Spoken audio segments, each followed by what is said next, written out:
Yeah, Entergy is no stranger to prepping for severe weather. They prep for hurricanes all the time, but they say winter weather actually is a bit harder to gauge. One thing they are keeping an eye out for is ice, both for keeping the power on and for the restoration process.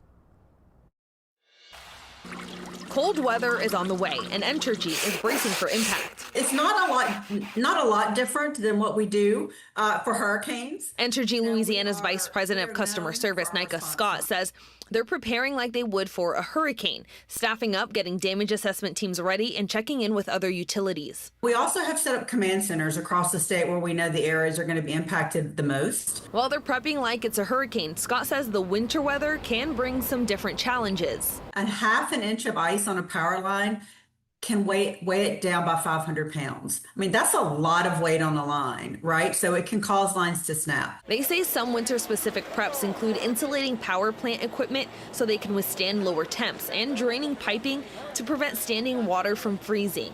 But Southeast Louisiana residents know even during a sunny day, power can go out. That's why council members plan to meet with Entergy Friday. It'll be about the resiliency stuff in the plan of attack. If we have outages throughout the city, how soon do they expect to be able to go out and get the power back on so that we're prepared with some of those questions ahead of time. Councilmember at large Matthew Willard says he also wants to focus on communication.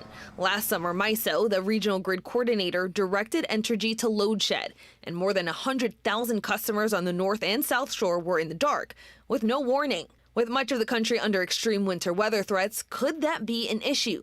Scott says Entergy is in communication with MISO. Our entire system is monitored during this event and just during cold weather months in general, and we don't anticipate any load issues associated with this event. We also received a statement from CLECO this afternoon. CLECO says that they will be staged in northern and central Louisiana where the impacts are expected to be the greatest. They say they've implemented their winterization plans as well. Reporting in Mid-City, Alyssa Curtis, WWL Louisiana.